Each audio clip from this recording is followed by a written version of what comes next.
আসসালামু আলাইকুম। আজ আমরা উত্তর আমেরিকা মহাদেশের মানচিত্রটি খুব সহজ উপায়ে শিখব। আজকে আমি মানচিত্রটিকে একটি বিশাল আকৃতির ডাইনোসরের সাথে তুলনা করে পড়াবো।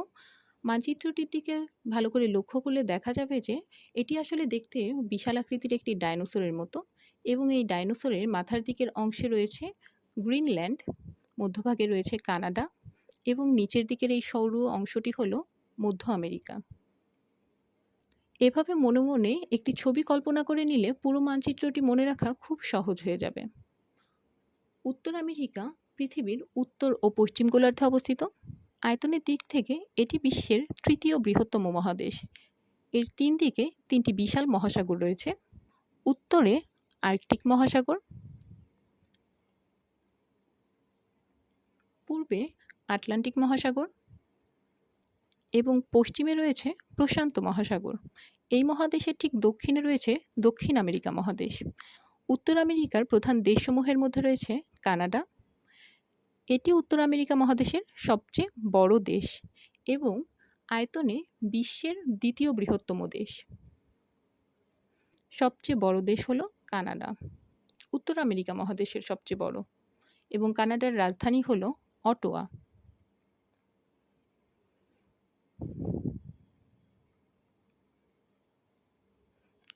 কানাডার ঠিক দক্ষিণে অবস্থিত দেশটি হলো যুক্তরাষ্ট্র।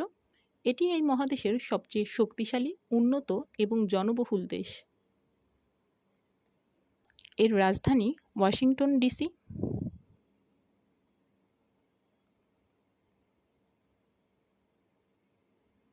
মানচিত্রের উত্তর পশ্চিম কোণে একটু আলাদা হয়ে থাকা এই অংশটি হলো আলাস্কা। এটি কিন্তু কোনো স্বাধীন দেশ নয়, এটি যুক্তরাষ্ট্রেরই একটি অঙ্গরাজ্য।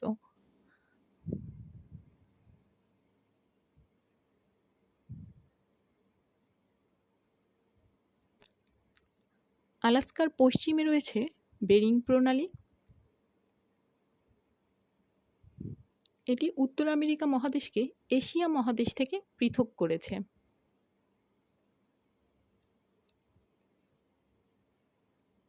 এই যে এই অবস্থানে এশিয়া মহাদেশ অবস্থিত। এশিয়া এবং উত্তর আমেরিকা মহাদেশকে পৃথক করেছে এই বেরিং প্রণালী।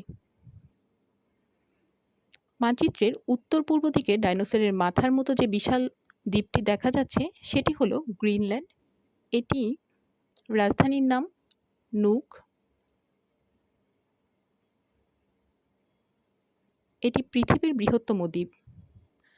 বছরের অধিকাংশ সময় এটি পুরো বরফে ঢাকা থাকে, এবং মজার একটি তথ্য হলো এটি ইউরোপের দেশ ডেনমার্কের একটি স্বায়ত্তশাসিত অঞ্চল।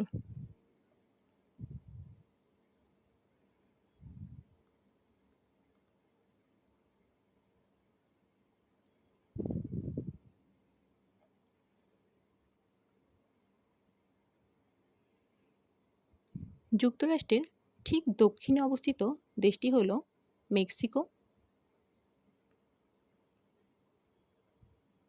এটি মধ্য আমেরিকার প্রবেশদ্বার হিসেবেও পরিচিত। মেক্সিকোর রাজধানী মেক্সিকো সিটি।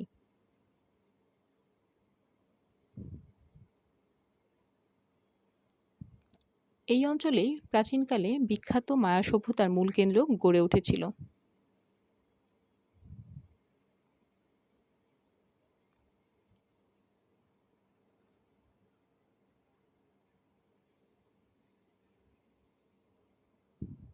মানচিত্রের এই অংশটিতে রয়েছে দক্ষিণ আমেরিকা।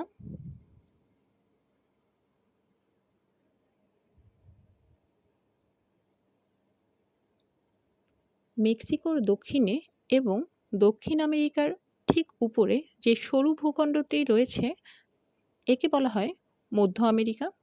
এখানে ছোট ছোট 7টি দেশ রয়েছে: Guatemala, El Salvador, Costa Rica, Belize, Honduras, Nicaragua এবং পানামা। গুয়েতেমালার রাজধানী গুয়েতেমালা সিটি। গুয়েতেমালার রাজধানী গুয়েতেমালা সিটি।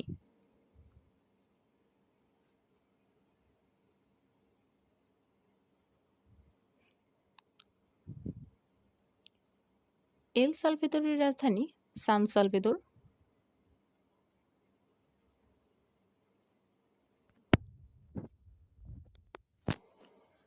নিকারাগুয়ার রাজধানী, কোস্টারিকার রাজধানী সান হোসে, পানামার রাজধানী পানামা সিটি,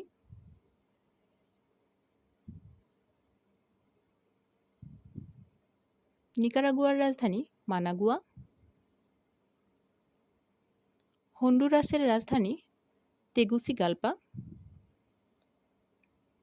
হন্ডুরাসের রাজধানী তেগুসিগালপা, তেগুসিগালপা, বেলিজের রাজধানী বেলমোপান,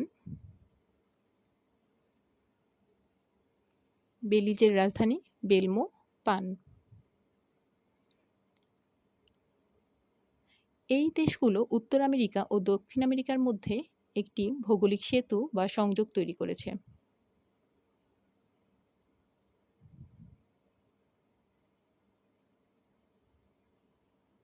যুক্তরাষ্ট্র ও মেক্সিকোর পূর্ব দিকে আটলান্টিক মহাসাগর ও ক্যারিবীয় সাগরের বুকে ছড়িয়ে থাকা এই ছোট ছোট দ্বীপের অঞ্চলকে বলা হয় ক্যারিবীয় অঞ্চল বা ওয়েস্ট ইন্ডিজ। এর কিছু দেশের মধ্যে আছে কিউবা, হাইতি, বাহামাস এবং ডোমিনিকান প্রজাতন্ত্র। কিউবার রাজধানী হাভানা, হাইতির রাজধানী পোর্ট অ প্রিন্স,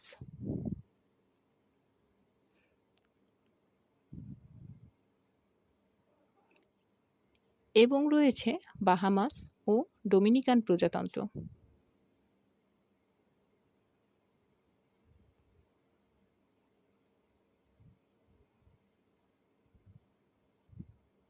আরেকটি গুরুত্বপূর্ণ তথ্য হলো কর্কট ক্রান্তির রেখা, এই কাল্পনিক রেখাটি মেক্সিকো ও ক্যারিবীয় সাগরের উপর দিয়ে অতিক্রম করেছে এবং আর্কটিক বৃত্ত, এই রেখাটি মহাদেশের একেবারে উত্তর দিকে আলাস্কা, কানাডা ও গ্রিনল্যান্ডের উপর দিয়ে চলে গিয়েছে, যার কারণে এই অংশটি প্রচণ্ড ঠান্ডা হয়। এই যে নিচের দিকে আসল মানচিত্রটি, আশা করি এভাবে পড়লে সবার জিনিসটি খুব তাড়াতাড়ি মুখস্থ হয়ে যাবে।